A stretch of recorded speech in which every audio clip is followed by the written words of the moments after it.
Over the last few decades, the landscape of global trade has been remade by new power blocks, surging markets, and rapid technological leaps.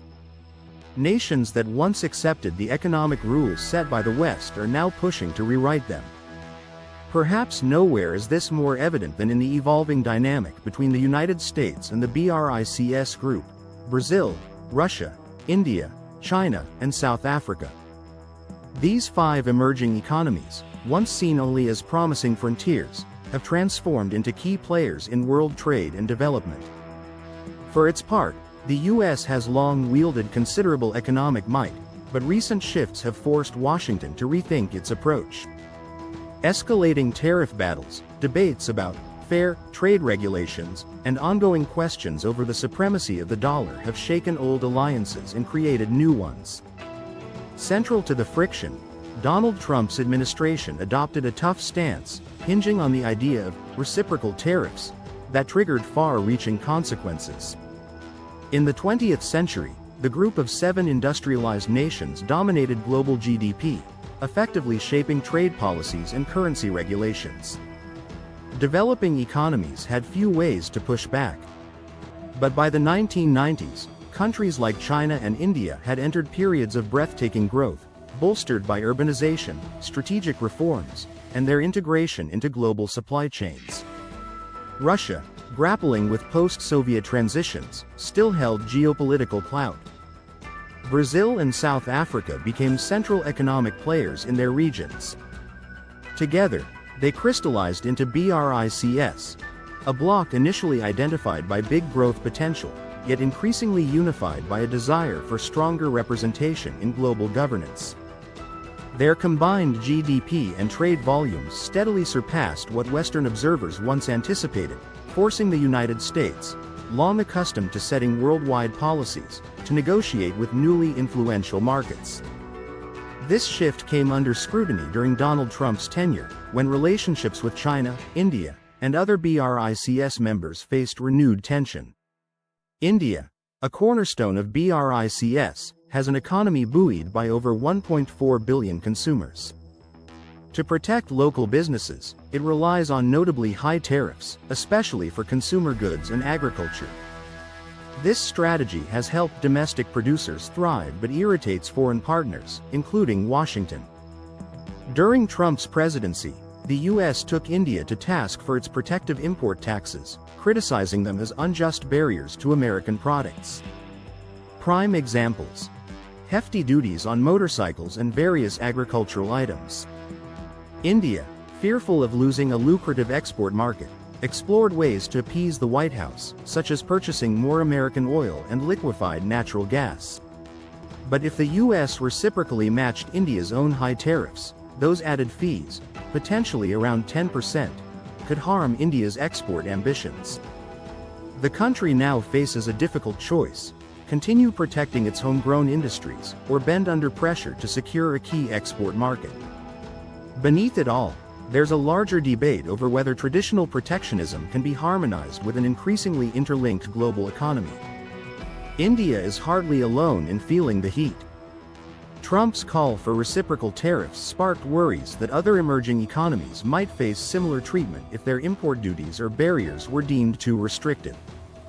Countries heavily dependent on exports, particularly in Southeast Asia, Latin America, and Africa, could be exposed to declining sales if American buyers were effectively priced out by reciprocal tariffs. Brazil and South Africa, both reliant on commodities, stand to be hit hard by even modest duty increases, which could slash trade volumes and profits. Meanwhile, American consumers and industries could get caught in the crossfire, with higher prices on imported goods and the prospect of supply chain disruptions. In turn, nations targeted by tariffs may ramp up trade among themselves or partner with major non-US markets, gradually loosening Washington's hold on the global economy. The short-term political advantage of tariffs may not be worth the long-term damage if it prompts key partners to look elsewhere. Trump's dramatic assertion that BRICS is dead served partly as a negotiation ploy, suggesting that the 5 members had lost interest in cooperation. But the reality is more nuanced. Although the BRICS nations aren't always perfectly aligned, they persist in efforts to reshape global financial institutions and reduce their reliance on the dollar. Rumors of the bloc's demise run counter to discussions on alternative payment systems and investment strategies. Dismissing BRICS unity might give the US an edge in bilateral dealmaking, should members feel compelled to negotiate alone. Still, the overall trajectory, rising output and ongoing collaboration, suggests the group is far from finished. Despite their own internal divides, BRICS countries share a common incentive to reform the global order in ways that grant them a larger voice. China, the largest BRICS economy, remains a manufacturing superpower second only to the US despite Trump accusing Beijing of currency manipulation and unfair practices. China's deep ties to global supply chains have given it leverage. Severe tariffs between the two economic giants could prove massively disruptive for both sides. Beijing is keeping an eye on US policies, especially in areas like defense and technology, where it continues to invest heavily, seeing these sectors as vital for both security and innovation. In response to US pressure, China is looking beyond its usual markets, strengthening regional partnerships, expanding the Belt and Road Initiative, and seeking ways to reduce dollar dependence. Although it's difficult to fully sidestep America's financial system, Beijing's strategic moves reflect a desire for greater insulation from a sometimes unpredictable relationship with the US. Trade disputes inevitably circle back to the dollar's dominance. For decades, most global transactions have been denominated in dollars, granting Washington a powerful lever: sanctions. If countries try bypassing the dollar, they risk being cut off from dollar-based networks, an ominous prospect. This has nudged nations like Russia and China to investigate ways to shrink the dollar's role in their bilateral commerce. The pace of change is slow, but it might quicken if states feel that American tariff and sanction policies are too severe. Trump's public stance, that any attempt to sideline the dollar would meet harsh punishments, captures the core dilemma. Countries want to avoid disruptions but resent being at the mercy of US financial influence. Ironically, the more Washington relies on sanctions and tariffs, the stronger other nations' motivation to find workarounds.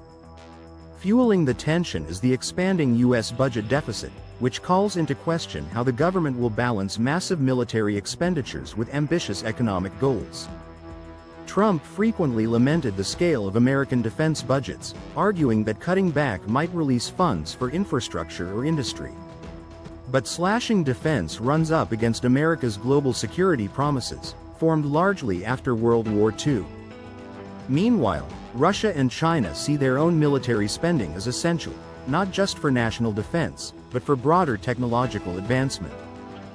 Thus, the US must lean heavily on borrowing if it wants to both modernize its manufacturing base and sustain its international commitments. Investors keep a close watch on these deficits, wary that excessive debt could undermine confidence, weakening Washington's hand in global economic policymaking. At its worst, a trade war between the US and BRICS could be devastating for all involved. US manufacturers reliant on imported parts might face spiraling costs, while firms aiming to export could find themselves shut out of some of the world's most important growth markets. Supply chains honed for efficiency over decades could break down under the strain of rising tariffs. Prices would likely climb, feeding inflation. Although a few American industries might gain temporary shelter from foreign rivals, many others rely on a steady influx of foreign components. Investors could respond by moving capital to more stable regions, while nations spurned by higher US duties may solidify ties among themselves, further loosening America's once firm grip on international trade and finance.